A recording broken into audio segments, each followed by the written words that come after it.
Over the last year, we've seen LEGO become an insanely expensive hobby. LEGO already is an expensive hobby, but the new releases have been taking it to a whole new level. Over the last 3 months alone, we've gotten the Willy Wonka and the Chocolate Factory at $220, Arkham Asylum at $300, Family Christmas Tree Decoration at $330, The Goonies at $330, Hogsmeade Village Collector's Edition at $400, and the $1,000 Frisbee Death Star. Even this month, we have 2 more giant sets coming out. The Star Trek USS Enterprise coming out on 11/28 at $400, and the Tropical Aquarium coming out on 11/16 at $480. These aren't even all the LEGO sets that have been released. These are just the ones over $200. For a few months now, fans have been complaining about the amount of expensive sets coming out, and it seems like LEGO actually might be taking that feedback. For the longest time, we've had no idea what our January 2026 drop would look like, except for the Back to the Future Time Machine and the Lightning McQueen, but LEGO just announced their January 2026 launches, and they're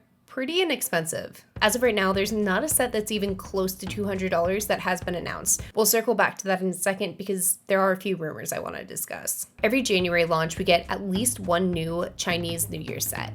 And last year's was the Trotting Lantern, and it was $130. This year, we're getting a good amount of variety and a way better value. We have the Fortune Master at $29.99, the Fortune Firecracker at $89.99, and the Galloping Horses at $109.99. The Galloping Horses has 1,650 pieces, but the Trotting Lantern had just under 1,300, so definitely the price per brick on that one is way better than last year's, and the price is $20 less. We're also getting quite a few Speed Champion sets. The Lightning McQueen at $27.99, the Time Machine from Back to the Future at $27.99, and the APX GP Team Race car from the F1 movie at $27.99. The prices of these are pretty on par with Speed Champions, but Speed Champions are typically considered a very budget-friendly set, so the fact that we're getting a third instead of our usual 1 to 2 is fantastic. As far as our Marvel sets though, you'll see what I mean about cheaper. First we have Spider-Man vs. Ghost Rider motorcycle at $9.99, Spider-Man car vs. Venomized Wolverine at $19.99, Epic Battle Spider-Man vs. Sandman at $24.99, Epic Battle Hulkbuster vs. the Hulk at $49.99, Spider-Man vs. Mysterio The Daily Bugle at $99.99, Iron Man Mark III Collector's Edition at $129.99. When it comes to Collector's Edition sets, honestly, I'm just happy when I see a Collector's Edition below 200.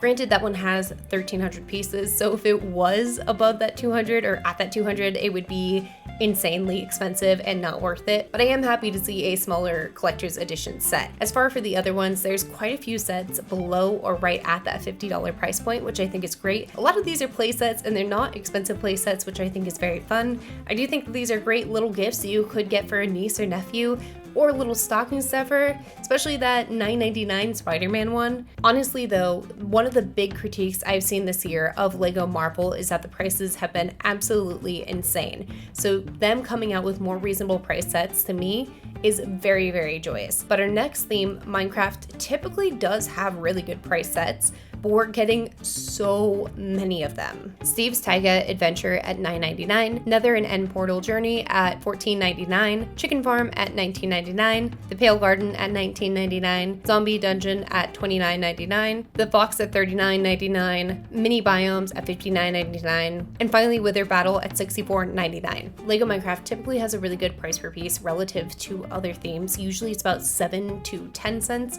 whereas other ones will vary between like 9 and 12. So it already kind of was going to be pretty good, but I'm happy to see New Wave. In particular, I did want to point out the Mini Biomes, which yes, I am planning on getting. It is replacing the crafting table set that is retiring in December, but the crafting table set's like $100 and this one's way less expensive. So obviously it's less pieces, but a fun display set like that and it not being very expensive is always a plus in my book. Also that Fox one looks just such good value, honestly. The Minecraft sets are super clutch. They always look really great and they also have great play sets for kids, and I just think that it's such a good theme. For Ninjago, we have one that in my opinion is way underpriced, the 4 Weapons Blacksmith 15th Anniversary at $9.99. That set is 1,259 bricks, which to me, I think that they totally could have gotten away with a 10-cent price per piece or an 11-cent, giving it like about a $120 to $130 price range. But instead they went with $100, which to me is really cool, especially because this is an anniversary set and Ninjago has a crazy fan base that's really into it. So they could have gotten away with charging a little bit more, but they didn't. And so that to me was one of the sets that I was like, oh, I think Lego's actually hearing us and they're lowering their prices a little bit. And then finally, this one to me is very much like Minecraft, where it's always been priced pretty well, and there's not really expensive sets from this collection, but they're coming out with a ton of them in January, and that's the botanicals. First we have the tulip bouquet at $59.99, the daisies and lavender at $14.99, the blooming cactus at $34.99, and the potted peace lily at $49.99. Only the tulip bouquet has been officially announced. To me, this photo looks very real. If you didn't know, AI generated images suck at Lego. I've seen conflicting sources, even though I have not been able to fully pin down where the other 3 sets came from. I've seen that it has been a Lego leak, and then I've also seen that it was from a Lego press release. I cannot find the press release, so I think it's a leak, but the fact of like this photo looking so real is why I chose to include it. Also, those prices and everything make total sense to me. Now, these are all priced as botanicals typically would be. They're not that expensive. The most expensive one to ever come out was $110, and that was released last February, but this is a lot of inexpensive, affordable sets to be added to a launch. As far as rumored January sets, that's where we start to get into our expensive territory. I do have some theories on why these haven't been announced yet, but I'll get to that in a second. Also with these are rumored, so there's a chance these aren't even sets that will be coming out yet, so keep that in mind. Keep, a pinch of salt, a touch of skepticism, whatever you want to do, just keep that in mind. Every year for a very long time, we get at least one new modular building, and it usually comes out in January or February. And so this rumor is about the modular building. It's rumored to be a music or clothing shop, and it's supposed to cost between $230 and $280. Now, typically the modular sets are quite big and have a lot of pieces, so the price kind of makes sense, but it has not been announced yet. Also, with Lego leak, last year it was rumored to be a fish and chips shop, and then it was Tudor Corner, so some details might be a little wrong here. The other one is the Creel House from Stranger Things. There has been a rumor for a long time that a Stranger Things set was coming out, and this is the rumored one. It does have a lot of information, like the set number and stuff. It is supposed to be over $300, and it's like 2,500 pieces, so it's not quite a 10-cent price per piece, but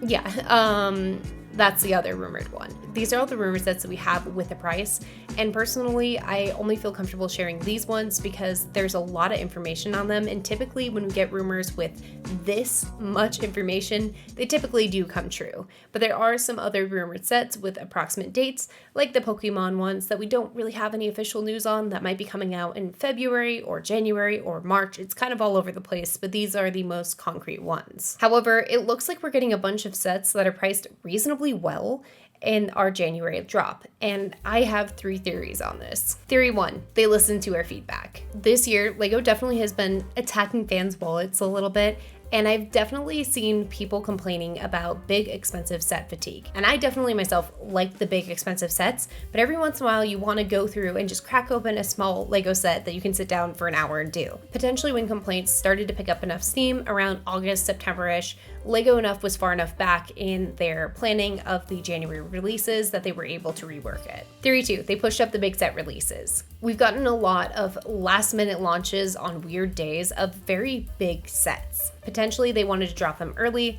so that way people would be buying them up on Black Friday and leading up to Christmas. Theory 3, my favorite theory. They haven't announced their big sets for the January releases because they want people to buy the big sets that are available now. I know information gets leaked a lot, but if they're keeping tight lips, potentially they could be getting people to spend more instead of saving more in anticipation for the sets that will be coming out in January. I wouldn't be surprised if that's why they haven't mentioned anything on the Stranger Things set, because we've known for a long time that another Stranger Things set will come out, and it's going to be highly anticipated, and they probably could make a good amount of pre-orders, but I do think people would potentially not buy a set that just came out or not spend as much on Black Friday.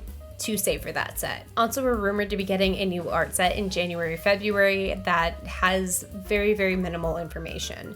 And there's quite a few other sets like that we have very, very minimal information. So if they're being really, really tight-lipped, that would explain why we don't know as much on a lot of these sets. I'd love to know which of my theories you think is true, whether it's a mix of them or one solid one that you think is happening, or if you have your own theory, that would be fantastic. Do you think LEGO's just listening to us? I don't think so for some reason. Also, I want to say a thank you to you for your support, whether you're a channel member or if this is your first video. Watching the video till this point helps push it out, so I want to say a huge thank you. Also, do you guys like this coat? I recently got it on a trip to Japan. It's a little hot in this room, but I was like, we're doing a little bit of news, so I feel like I should have a blazer on. So it's really hot in this room, and I'm dying. This is really, really warm, so let me know if my sacrifice of being roasted alive is worth it for the aesthetic. I thank you so much, and I will see you guys next time. Okay, bye!